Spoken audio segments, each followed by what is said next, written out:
Hey guys, welcome back to another episode of Reaction Time. I'm Jacqueline Cordova and I'm joined by my co-host Ben Visser. Yeah, we're back. Iowa State went and competed at the Cliff Keen Invitational in Las Vegas. Big weekend for the Cyclones. They won the whole thing. So they definitely put themselves on notice. Yonger Bastida, if there was anyone on this planet who didn't know who he was before this weekend, they sure do now. Um, we can just jump right in. Ben, give me your initial thoughts when you saw first that Iowa State was leading after day one, and then how you felt on day two.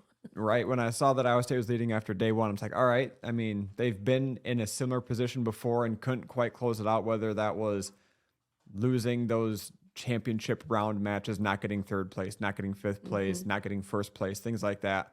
So I was still biting my tongue a little bit because you do have schools like Michigan, Nebraska. They're these top end Big Ten schools that are going to try to compete with Penn State and Iowa. So I was cautiously optimistic. And then we started wrestling those championship matches on Saturday. And Iowa State was still in first. And Iowa State was tied with Nebraska for first. And then a couple things happened. It's like, oh my gosh, Iowa State's going to win the Cliff Keen Las Vegas Invitational for the first time since 1996. And it was a really, really exciting tournament. The Cliff Keen, for those that don't know, is without a doubt the best mid-season tournament in the nation. Not all of the best schools, obviously Penn State's not there, but a lot of these top end schools do go to the Cliff Keen and do compete. And it's often, if you can finish in the top 5-ish, top 4-ish of Cliff Keen, you're in line for an All-America spot come March. So a lot of really good things from Iowa State wrestlers this weekend. And it's a really encouraging result that Iowa State was able to win this. So I think the last time Iowa State won it in 96, I believe they finished, it was either second or third at NCAAs that year. So if Iowa State's vying for a team title this year, this bodes well. So for Our team trophy, yes. not team title, team trophy. I'm not that delusional. Yeah, then we're really going to start getting yelled at I know. for setting up false expectations. Final team results for anyone who didn't watch. I'll give you the point difference between the top three, and then I'll just list off the rest of the schools. So Iowa State finished in first place with 130.5 points. Nebraska finished 125.5. Ohio State finished 123.5. And then from there, it goes NC State, Oregon State, Cornell, Stanford, Michigan, Oklahoma State, and South Dakota State. And so for, again, a point difference, Iowa State finishes with 130.5. South Dakota State, who finished 10th, finished with 74. So just to paint a picture of kind of what you can sort of expect in March. But like Ben said, when we talked about this last week, we did emphasize it, I think, last week, how important it was to see how Iowa State would compete this weekend, just because 2 years ago, the key word was, are they a dual team or a tournament team? And so this one specifically, I think, really answered the bell for a lot of the things we probably discussed 2 years ago, right? Iowa State needs to score bonus points. They did that. Iowa State needs to be able to finish in the top 5. And they won the whole thing. And so when Ben and I were discussing coming into this podcast, I told him I really wanted us to emphasize how winning this weekend is huge. Just like you said, referencing the last time they won this and how they competed in March. This weekend gives us a way better idea of what type of team Iowa State is going to be nationally come March versus the bad taste in your mouth and really everyone's mouths that we had leaving the Cy-Hawk duel. And that's not to say that duels aren't important, because I know that kind of comes up a lot throughout the season, right? Do duels even matter? They do. Of course they do. I think a lot of what goes on in the season matters, obviously, and Iowa State's a very good dual team, but we really wanted to see them answer the bell as a tournament team, and I'm sure Dresser felt on top of the world once his team won this weekend. So I'm feeling really good, just because, like I said, I don't remember in which post, there's still a lot of season left. We haven't even started Big 12 competition yet. Like, there is a lot of growth to be had, and for guys like Younger to get even better than they already are. So I am feeling very positive about this team as a whole, just looking ahead to March. Give me your thoughts on that. I couldn't agree more. I think tournaments, they went away a little bit during COVID, right? Like they had all these things planned, Midland, Southern Scuffle, all these things were supposed to happen that 21 year. And then they seemingly all got canceled. And then I don't know if coaches got gun shy or what happened, but tournaments, they didn't stop happening, but they stopped being as necessarily important midseason tournaments.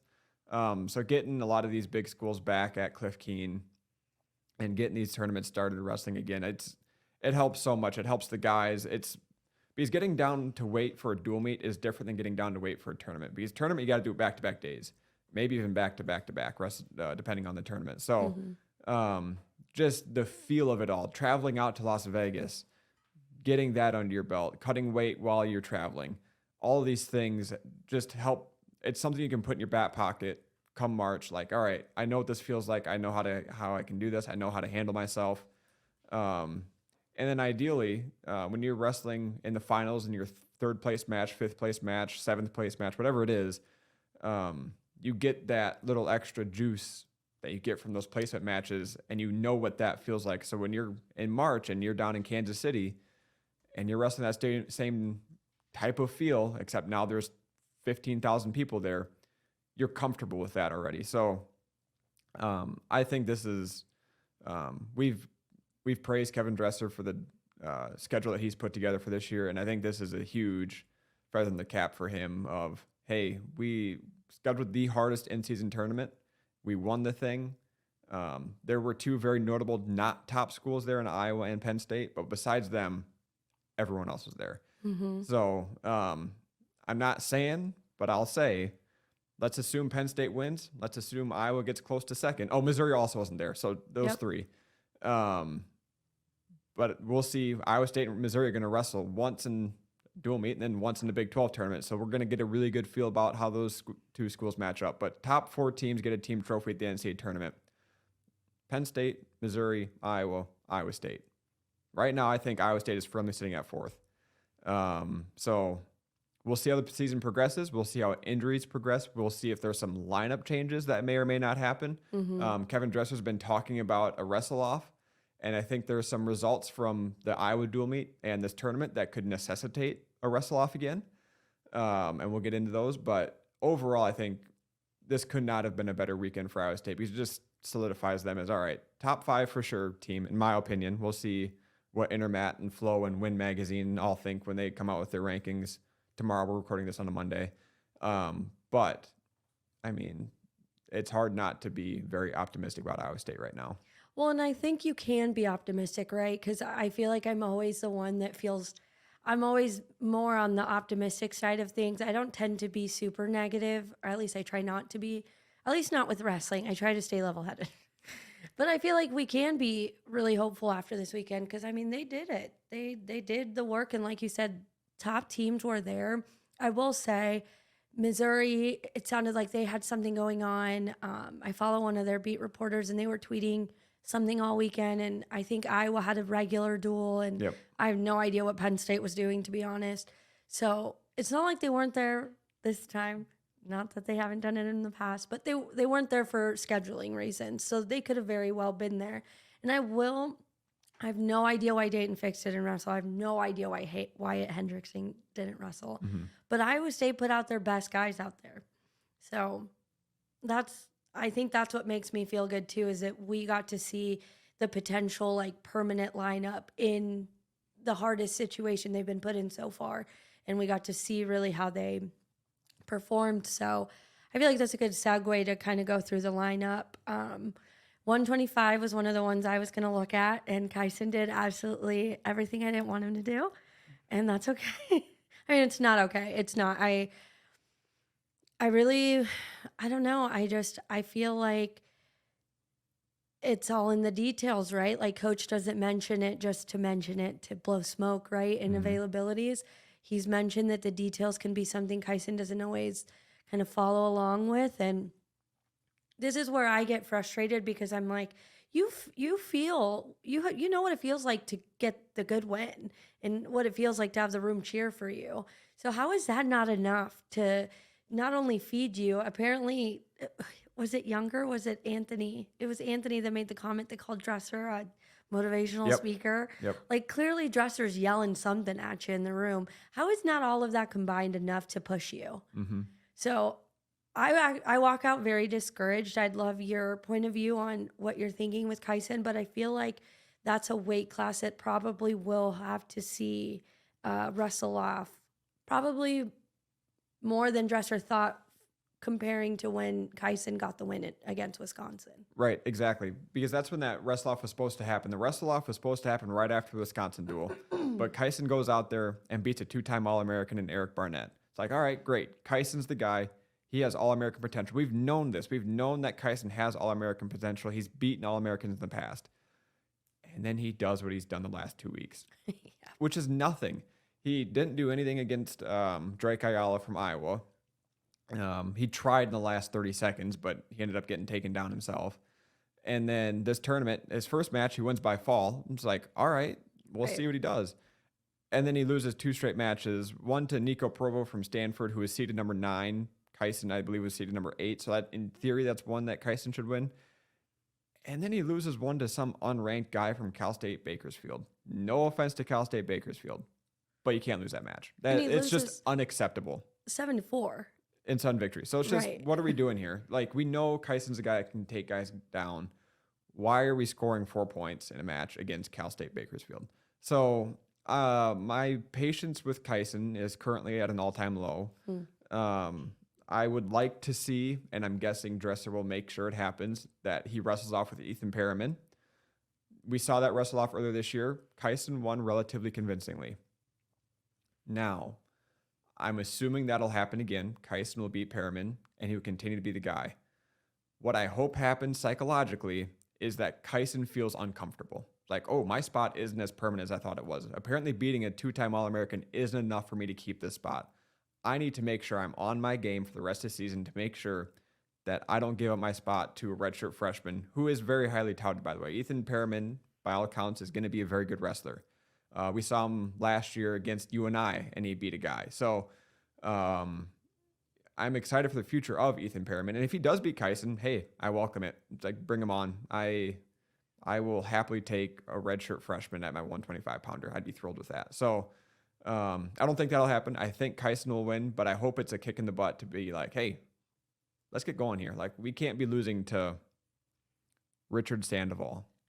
Well, and I think that Kyson should look back at last year, and it's like, you were sidelined because of an injury, but those 125-pounders went through the gauntlet to earn, the space to get that starting spot since it was wide open and work hard to show up for the team. Like, Corey Kabambon worked his butt off at Big 12s, and Ethan Perriman did his absolute best as well. Caleb Feasley, a walk-on, stepped in a few matches. Yeah, like, those guys were passionate, and sometimes I think it's like, well, it's like we've said, Kyson has all the talent, but he's just not using it. And sometimes when your opponent is your teammate who just wants it a little more than you, sometimes they're the better option. So I don't know what's going to happen there. Like you said, I think ultimately Kyson really is the more talented wrestler who can get the points, but it's just like, come on, man. I don't get it. What is it? What is not making it click for you in the details outside of the room? Yep. I think it just takes so much like time commitment to be a student athlete, like the crazy schedules, the workouts, like you are putting in so much. It's just wild to me to not want it to click for you. Greg Mackey texted me, I don't know if it was Saturday. He's like, for some reason, Kyson reminds me kind of Sam Colbray. I can see it. And that is a great example. Sam, we saw what happened when Sam said it himself. He said, I just realized I was tired of losing and I wanted to start winning. So he went off and became like the number 1 seed at, what was it, Big 12? Big 12s, yeah. So it's just like, yeah, I think Greg is right, and good on him for making that connection. Cause yeah, I don't know what it's going to take, and it's clearly a kick in the ass. So, and I'm sure Dresser's going to do it. That happened to him these last 2 weeks. He's gotten that. We'll see how he responds. So, but Anyways, moving on. Evan Frost, the freshman, finishes in second place. He just continuously impresses. I'm so impressed with him because, like you said, when I look at someone like Evan, and you can let me know if you look at it differently, but I think in these situations, I didn't need Evan to finish in second place for me to feel good about him. Nope. Someone like Evan, I look at you, like you said, they're the weigh-in process, the grind of being in a tournament where you're just back to back to back. And he did it. He showed up. I'm pumped for him. I wonder how it feels for him to be the one at his weight and then his brother's not wrestling, since it sounds like they quite literally do every single thing possible together every day. But that's a side point. Talk about how you felt about how he competed. I love Frost tournament. He was the 2 seed. He finished second, so technically he wrestled to seed. But expecting a freshman to place second in any tournament is a very lofty expectation. So I thought he had a phenomenal tournament. He beat guys from UNI, beat guys from Stanford. So I really liked his tournament. He made your decision, the guy from UNI, which is going to bode very well for that dual meet later in the season. And this is what we're talking about, right? Evan Frost goes out there and gets 2 major decision bonus point victories. If he can do that in March, whew, I mean, that's a whole, this is not going to sound significant, but I promise it is. That's a whole extra team point that Evan Frost is going to earn you just from bonus points, right? Because it's 1 compared to 1.5. So he's getting 1.5 twice. That's a whole extra team point. So I thought he had a great tournament.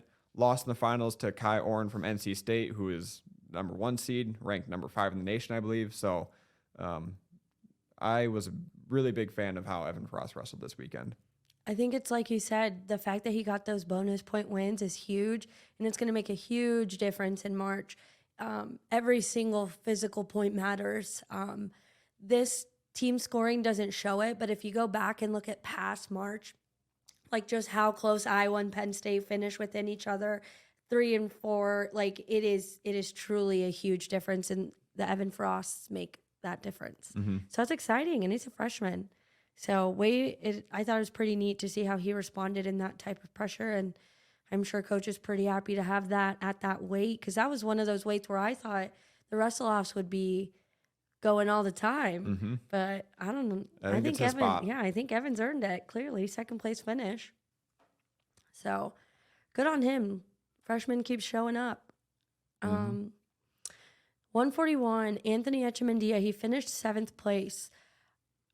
And he was the number 8 seed. So like you said, technically he wrestled above his seed, so that's good. That's what you want to see. Yeah, I felt good about Anthony. Honestly, I've been pretty impressed with him so far all season. As far as, I mean, I think just placing is what I wanted to see from him. So what were you hoping? I liked his tournament for the most part. His first loss came to number 1 seed Lachlan McNeil of North Carolina, who is ranked number 3 in the country. So not disappointed by that loss at all. It's like, that was expected. And it was a 9-6 match. So he was a takedown away from tying that thing and having him go to sudden victory. So he's now gone to sudden victory against the number 1 guy and was a takedown away from going to sudden victory against the number 3 guy. My biggest disappointment, quote unquote, from Anthony was his loss to UNI's Cal Happel, who is number 5 seed. So technically, yes, Cal Happel was supposed to be better. But just looking ahead for the dual meet, 4 Big 12s, 4 NCAAs, that's what I think I'd like to see Anthony get the next time around. And he hasn't wrestled in a folk style match in a year and a half, 2 years. Right. So he's probably still shaking off some mat rust, things like that. But what I did like from Anthony is in that 7th place match, he was wrestling number 7 seed Vince Cornea from Cornell and got bonus points, 13-3. So again, another situation. When he wrestled the number 9 seed, Cleveland Belton from Oregon State, pinned him, bonus points.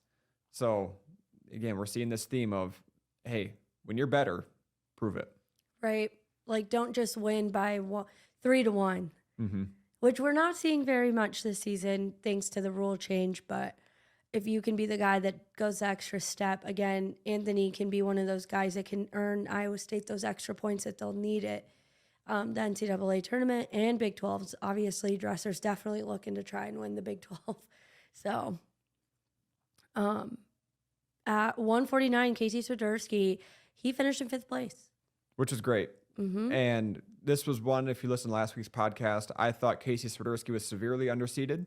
For It sure. made no sense to me why he was the number 10 seed. I feel like that's one where whoever seeded it just kind of closed their eyes and picked a name out of a hat. I don't know what their process was, but it was a bad one. But he had a great tournament, finished fifth. He beat number 7 seed Jaden Abbas from Stanford 14-11. Lost number 2 seed Kyle Parko 4-2. That was one that Panero Johnson also lost last year, and I think it was 4-2, that one. So we got to try to find a way to get over Kyle Parko, though. But losing to him is not anything to be ashamed of. I think he's ranked number 3 in the country. So not a problem there. And then he does get wins against number 12 seed, major decision, 18-6. And he, for the 5th place match, he does get, again, another major decision, 13-4. So really liked his tournament.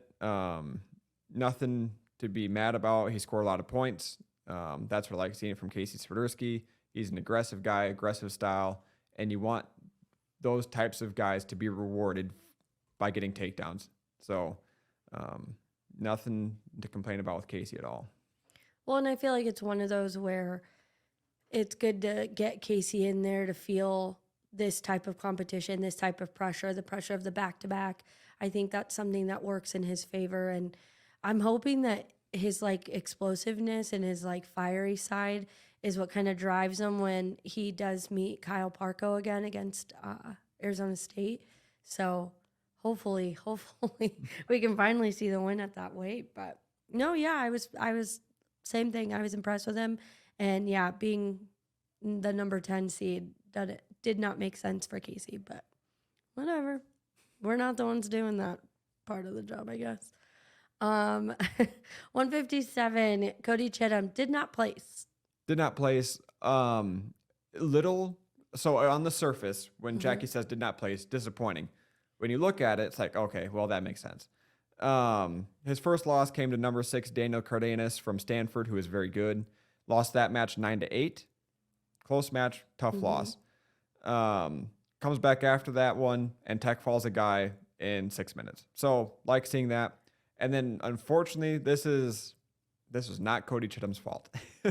But Bryce Andonian from Virginia Tech, number 3 seed and ranked number 4 in the country, lost a match that he should not have lost. So then suddenly Cody Chittum on the backside of the tournament is facing a top 5 guy in the country, a guy who is really rolly. Like Bryce Andonian has no problem doing anything he wants to on the mat. He will be on his back. He will be in positions you've never seen before.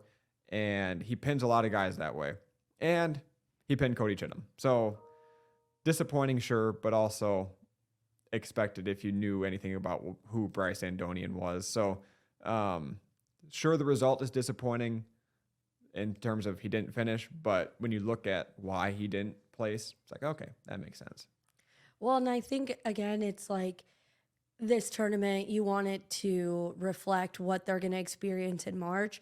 And at the NCAA tournament, especially, you'll find those like really top guys who will just find themselves in a bad situation and then suddenly get sent to the back. And then you'll have these guys have to really match up with guys they didn't necessarily anticipate. So if Cody Chittum's going to be a top guy, then he's going to have to feel it out. And this is an opportunity that he wouldn't have had in the season in a regular duel. So better to have it now and feel that type of pressure and, you know, feel that type of loss. Not that obviously I want him to lose, but better to feel it now to better prepare for March, I think is kind of how I feel about Cody Chittum if he has to lose, I guess. Yeah. At least it's in this situation. But David Carr. I got a lot of questions about this one. So David Carr finishes 3rd place. You know, he goes through, he wins 3 straight. You and I, tough draw for this poor guy. Evan Yance has to start his tournament against David right off the bat. David gets a tech fall there. He gets a tech fall against Will Miller. And these are all tech falls before the match is even over. I'm talking 3 minutes in, 4 minutes in. He gets a major decision over Garrett Thompson, who's number 8 seed at the tournament. And then David goes up against number 4, Julian Ramirez from Cornell. And he gets taken down and he loses 4-3. So David has to go off to wrestle for third place. Obviously, works his way to get to third place, and he does David Carr things. He wins the match, finishes in third. Talk about how you felt about that scramble.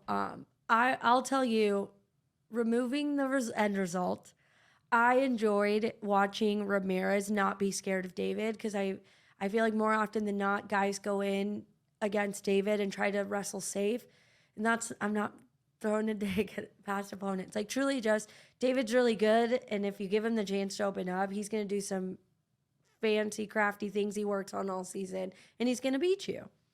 And so it's not very often we watch David in this type of scramble.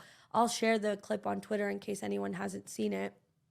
But they just get into this wild scramble that ultimately David gets taken down. There were some back and forth on Twitter whether it was the right call, was it properly scored, should David have gotten more points. I honestly didn't watch the whole match. I just watched the highlights, so I'm not going to tell you guys exactly how I thought it should have been. I mean, ultimately, the takedown was called. I watched it very fast, but I mean, it looked like the guy deserved the takedown. I don't know what you felt from that, but that was my takeaway from that specific match. Yep. So again, like Jackie, I also did not watch the whole match. I was busy on Saturday. But from the clip that I saw that Flow Wrestling tweeted out themselves, I thought David in that scramble situation for sure got taken down. No problems there. Where I think the argument could come in is in the reversal, because David did get a reversal. And to me, if I was the referee, I would have had a 2 count on Julian Ramirez for back points. So they gave him 2 for the reversal. I would have given him another 2 for back points. And then suddenly David Carr's 4-3 loss turns into a 5-4 win with those 2 back points. So I think that's where the controversy comes in of, did they score that right? And again, I didn't watch the whole match. I don't know if David had other scoring opportunities I didn't capitalize on. I am not a person who like, oh, the refs screwed Iowa State. Like, that's not a thing that I ever really care about. So like, if David had opportunities early in the match, he should have taken them. But in that situation, I could have seen, if I were the ref, which I am not, I could see 2 back points there. So tough situation for Carr. But interestingly, the third place match was kind of the championship match. But he's wrestled number 2, Cameron Amin. So number 1 seed versus number 2 seed in the third place match. And that was the match I was most interested in seeing, Cam Amin from Michigan. And David beat him 3-1. So it wasn't a good tournament for Carr. I mean, let's be blunt about it. A good tournament for Carr is winning. Right. And anything short of that for David Carr is not good. So while Evan Frost getting second is great, and for Casey Swiderski getting 5th is good for him, for David Carr getting 3rd is not good. Right. So little bit disappointing for Carr. I think this is going to be one, I don't think it's going to affect him for any length of time at all. I don't think I think he proved that in the third place match, right? He was fine. He went out and beat the number 2 seed, and I think Cam Amin is the number 3 seed, or number 3 ranked guy in the country. So liked what I saw from him. Yeah, Cam Amin is ranked number 3. So liked what I saw from David and bouncing back, and we'll see how he handles that loss going forward. Unfortunately for him, it kind of takes him out of the Hodge Trophy consideration. And for those that don't know, the Hodge is the Heisman of wrestling. So it's really tough to win the Hodge if you have a loss in your record, just because someone's going to go undefeated, generally speaking. Right. So maybe that takes less pressure off a Carr. Maybe he's like, all right, I can let it fly now. And doesn't have necessarily that pressure of, oh, can he be the first Hodge since, is it Cal Sanderson, I think? So, yeah. I'm not sure. I think it was Cal. I could be wrong about that. Some old head will probably correct me, which would be great. Please do. If I'm wrong, please correct me. So, Yeah, that's definitely something, like you said, that's going to hurt a little, because he's obviously been vying for it. And I mean, the argument, was it last season? if he would have beaten O'Toole, Was it last season that Yep. I was like gun to throw arguing about how he deserved it had he won? Mhm. I think so. Yeah. yeah, I mean, it was the argument was him and Spencer Lee, okay. and then they Oh, both yeah. lost. So neither one got it. And this year it was, all right, whoever wins 165, if they're both undefeated, David Carr, Keegan O'Toole, will likely get it. David Carr is no longer undefeated. So If David Carr goes and beats Keegan O'Toole in NCAAs and Big 12s, well, then maybe he might re-deserve it again. It depends on how other guys do, if there are other losses. This year, I'd have to look I at was through all gonna the weights. say, It seems pretty open, up and down. I mean, you got Greg Kirkfleet at 85, who is dominant, but outside of that, I mean, you got guys like Parker Keckheisen, who's probably going to vie for it. Carter Starachi is going to vie for it. But other than that, I mean, Real Woods, I guess, could have an argument. So, yeah. and it's an interesting conversation around David not performing well, and it's funny because it's a third place finish, but that's just a testament to what a talented wrestler David is, that anything less of first place, that's a disappointment in the book of how did David perform.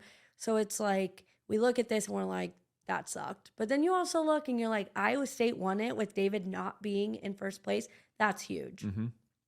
That's huge because the expectation and the assumption when we cover the team right is that they only win it if David gets a title. And I think that still stands for March. David has to perform well on top of everybody else do their job. So it's a rock and a hard place with that one. It's a positive to see Iowa State be able to perform well without David being 100%, which again is funny that it's third place, but it's a positive there. But then, yeah, I mean, I don't know.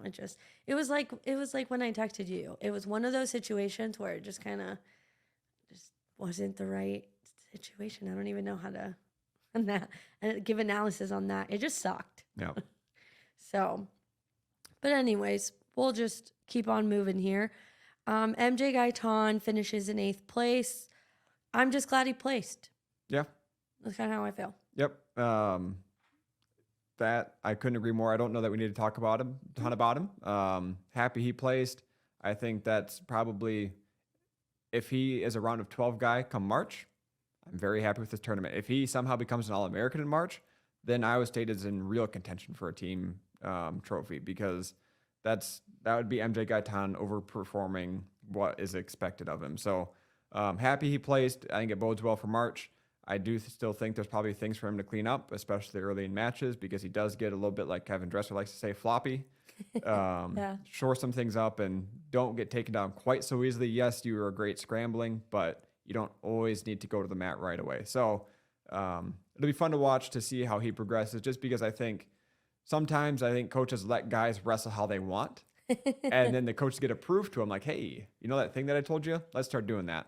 And I think that could be a case for MJ Gaitan of, all right, now that he's felt what it feels like to be a Division I starter against high-level competition, let's shore some things up and get to work. Well, and that's why he got thrown in against Iowa last year, right? And in Dresser's words, at the time, it was funk. He had funk to him. Well, now we get to see him have that funk, but also, clean it up to where it works out in his favor.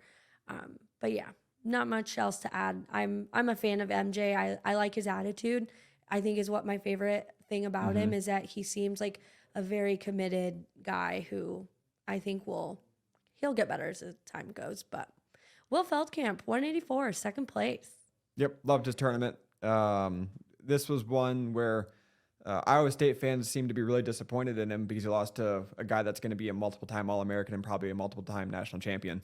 I think some people, and rightly so, not everyone pays as close of attention to wrestling as Jackie and I do, so I get it. But losing to an unranked Gabe Arnold is not like losing to an unranked wrestler from anywhere else. Like Gabe Arnold's going to be incredible, and is incredible, obviously. So Will Feldkamp, number 7 seed, again, like Casey Swiderski.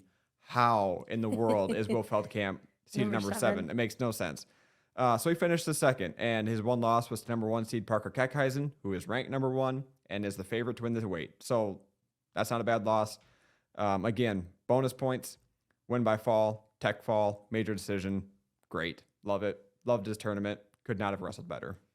And yeah, Parker, I think it's good. I'm glad he got to wrestle Parker just because he's going to have to do it again. And Parker's just a very talented wrestler. He's like the one guy on the UNI team that I just want all that is good for him in the world. He's just a good guy. And I feel like even though he's obviously favored right now, he's the number 1 guy in the country at his weight. He's favored to win it. I still feel like somehow he falls through the cracks when it comes to the conversation of like talented wrestlers in the country. Or Hodge Trophy.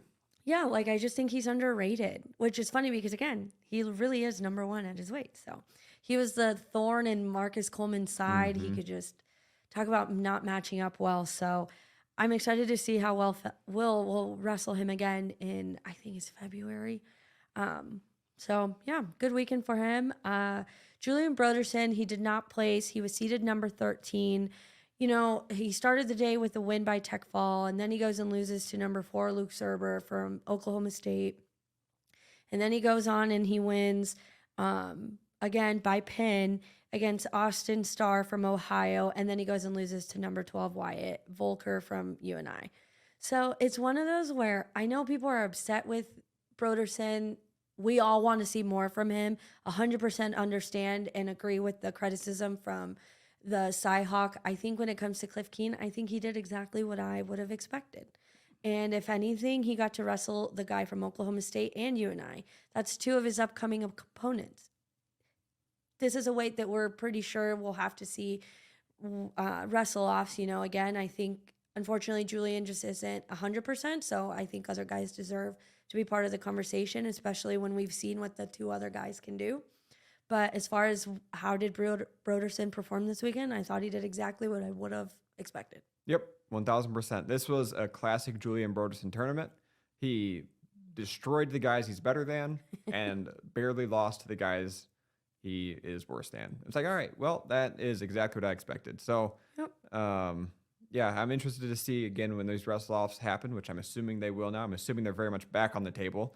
How does he do against Nando Villascusa, who beat the number 20 some odd guy against Cleveland State back in that first match? So that'll be an interesting one to watch. Julian is never a guy that's going to contend for a blood rounder, an All-American spot. That's just not going to happen. But can he score you a couple team points in March? Maybe. Maybe not. Yeah, I mean, if he wins the wrestle-offs and re-earns that spot, then he's the guy, and I'm fine with that. It just, I don't know what it is with him that holds him back, you know? Like, what is it that's holding him back from really, like, letting it loose? Because when he goes up against, you know, like we saw, he wins, but his 2 wins were by tech fall and by pin. Mm-hmm. So it's just like, what is holding him back? From letting it loose all of the time. Yeah, against, like, really good guys. So, I don't know. We'll see. But I feel fine with how he performed. Now to your favorite part, the one you've been waiting for, and I've been waiting for. I was pretty pumped about this. Yonger Bastida, like I said, if you didn't know him, you know him now because he won. He's Iowa State's, what was it, first since Kyvan Gadsden. Yep. Shout out to Kyvan. He slips in there occasionally. Younger had himself a weekend. He obviously championed at 285, which is great. This is great, because like we said, this is it's a measuring stick, as coaches like to say. It's a good reflection of what can we expect from Younger in a tournament setting. What's he going to look like in March? And he looked real good this weekend. I know we have plenty of wins for him, and they were all by bonus point. Except for the finals. Yep. Except for the finals, which is fine. Once you're in the finals, I don't even care. I don't care how you win. But he won 5-3 in the finals against number 1 Lucas Davison, which I can pull up what Lucas is rated. Number 3 in the country. I don't know what he'll be ranked tomorrow once updated rankings come out. But 5-3 is a good win in a heavyweight match. Mm-hmm. Great win. And so, all right, I loved Younger's tournament. Obviously, he won, which great. But his bump up to heavyweight was necessitated by the fact that he was cutting so much at 97 that he could wrestle 1 or 2 good matches in a tournament. But then after that, he was gassed because he was gassed from cutting weight. Mm-hmm. Now we're seeing heavyweight. He's wrestling 2 days. And like Jackie said, he's winning every single match by bonus points except for the finals. Boy, that is exciting stuff. He looked great throughout. In that finals match, he picked Lucas Davison up at a fireman's carry. Like, that's one of the things I was a little bit disappointed by when he went to heavy. I was like, we're going to miss his fireman carries now. Nope. No. He's just going to pick up a 250-pound guy, fireman carry, and slam him on the mat. It's like, all right, well, I guess Younger's strength has translated just fine. I'd like to know the last time Lucas got picked up like that. I'm guessing it was not recently. when does heavyweight get picked up? That doesn't happen. Even these smaller heavyweights that we're starting to see now, it's just not a thing. They don't get picked up. So Younger's going to go out there and he's going to pick up guys that are bigger than him and he's going to put them on the mat, which is really fun. So no, I loved Younger's tournament, and we saw another takedown from Yonger in that match where he did use his quickness that he has, right? And that's the thing that we expected to see at the heavyweight that he's at now. Is like, all right, he's going to have to start using some of that quickness, which he absolutely did. And we knew he's a takedown machine. And Dresser, the thing that he mentioned before the tournament was Younger's taken some really bad shots this year, and he's gotten away with it because he's just better than people. How does he compare to guys who are also ranked, who are potentially bigger than him, who are ranked higher than him? Well, we saw that he's going to take more calculated shots or pick people up. Either one. So it's a situation where he beat number 7 seed Nick Feldman 13-5. He won by tech fall against the number 3 seed Grady Grease from Navy 18-3 against the number 3 seed from Navy. Like, that's unbelievable. Those things don't happen at heavyweight especially. So I think we're not talking to the coaches this week, which I'm a little bit disappointed by, because I'd like to ask Kevin again about what he thought of Younger's shot selection, because from my perspective, pretty good. Yeah, I mean, I feel like it's going to become slowly more common to not see heavyweights that are the full weight, which I think is exciting because it just opens it up for more athleticism. I feel like the days of very low scoring heavyweight matches aren't necessarily gone, but I think they're definitely starting to become less common. You're seeing guys do more, especially as they're lighter, which is really exciting. I love heavyweights. It's one of my favorite weights just because I love the upper weights, if you will. Again, it's like I tweeted, people have consistently said, like, Younger, like, you're at a heavyweight now, like, you can't just do these certain things. Like, I remember it was Sam that was sharing the story about how, like, Sam Schuyler? Yeah, Sam Schuyler, how he would tell Younger, like, you're not going to be able to turn guys the way you're used to. Like, it's just not the same at heavyweight. And Younger said, watch me. Well, that's what he did this weekend when he picked up Lucas Davison. He said, you can't pick up heavyweights. Watch me literally pick them up. So I'm excited. I think, like you said, Younger, if he wants to do all the take bad shots, get crafty, see what he can or can't do, go for it in those matches that he's obviously going to dominate. But to be able to see how he can keep it controlled, keep it tight against someone like Lucas Davison and keep it to a 5-3, that's good. Because it reminds me of, like, when we talk about, oh my gosh, Jason Kreiser, right? It's like, it's great that you're doing all these crazy things because it throws off your competition and it clearly makes you confident. But you also have to learn how to clean it up and know how to use it to your advantage. And Kreiser's a different story. He kind of does what he wants. He does his thing. But, like, for Younger, in order to go off and beat the really good heavyweights, you can't take too many bad shots. Yep. You just can't. And I'm forever mad that Wyatt Hendrickson wasn't there. I would like to call the Air Force and the Air Force and be like, what the heck? He was out of the tournament, I think, the night before. Do you just call the president if you call the Air Force? Yeah, that's what I was saying. President Biden, Yeah. I need you.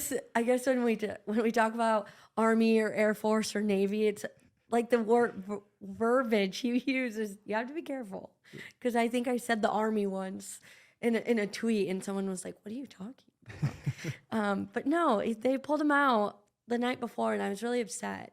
And I'm going to continue on this parade, okay? But it's fine. I won't bring it up till March, because now there's no chance at that. But whatever. Anyways, Younger, I thought, showed growth, and that's really exciting. And like you said, I would be very curious to hear what Dresser's really takeaways and assessment was of Younger. And Younger's a guy who feeds off this type of stuff. Like, it feeds his ego. So you know that Younger was feeling himself with that trophy at the end. 1,000%. Probably parading around with his trophy like, I'm the man. Yep. And if I can add one last thing about Younger, just because I need to restart my Yonger Bastida agenda. Last year, I was on a little bit of a crusade that Yonger Bastida should be ranked number 1. And that crusade was going really well until he got hurt and lost a match to the number 1 guy in the country. who was wrestling for Pitt at the time. And then Younger's season kind of fell apart because of the injury, because the weight cut was super tough and all that stuff. So I had to put my agenda on the back burner, and I was just biding my time. But I think my time has come.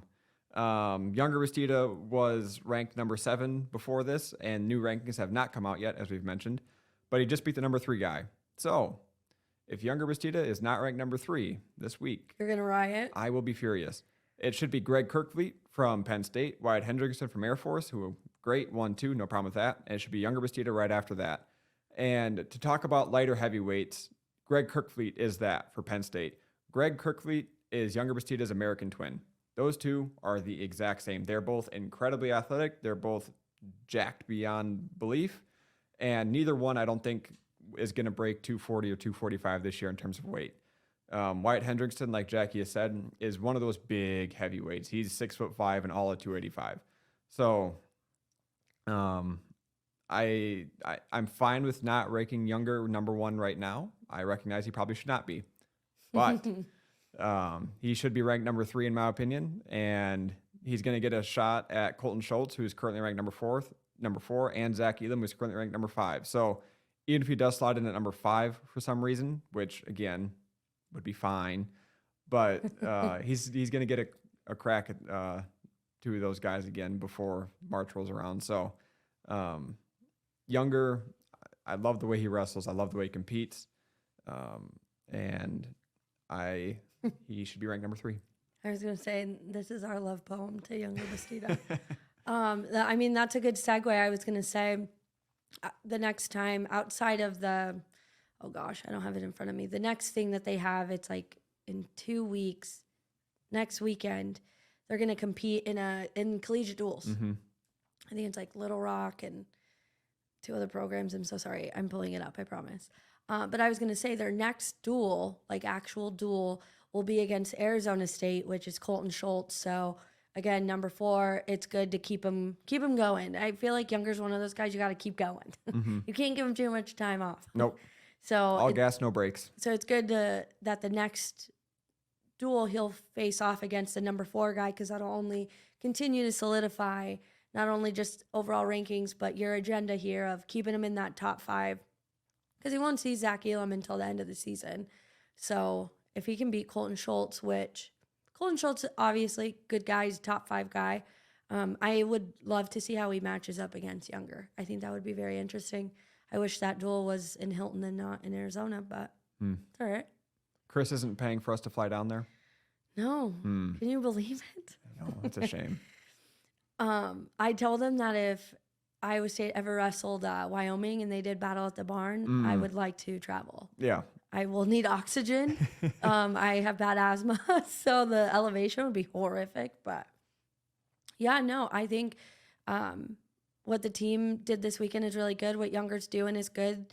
It's great to see him feeling good. It's good to see him really making his own in that weight. Obviously, this is a way better fit for him. Mm-hmm. That weight cut's hard, and it's just not worth it if it's sacrificing his talent. Mm-hmm. So I'm glad that they could make that jump this season. And Younger said it at Media Day. He said, you guys are going to see the best version of myself. And I think we're seeing that. So any final thoughts? Rank Yonger Bastida number 3. Yeah, I don't think I have final thoughts like that. I'm just ready for Big 12 action, honestly. So, but we have a little more, like I said, December 18th. It's a Monday. That is when Iowa State will be wrestling in the collegiate duels against Pittsburgh, Little Rock, and Cornell. So excited to see him go up against Cornell. That'll be a good one. So if you don't want to pay attention at work, the action starts at 2 p.m. that day. It's going to be on Rockfin, so you will need a subscription for that. Otherwise, I'll do my best to update you guys on Twitter as the day goes on. And then January 6th, that's when Iowa State will make the trip to Arizona State and get back to it. So it's going to be an exciting time. The Cyclones obviously put their name on notice for the world to pay attention. It was fun to scroll Twitter and see a lot of big heads talking about him. So Ben and I will be here to talk all things wrestling. As always, follow us on Twitter. Shout out to Fairway, our fearless sponsor of our content here at Cyclone Fanatic. And yeah, thanks for listening, guys.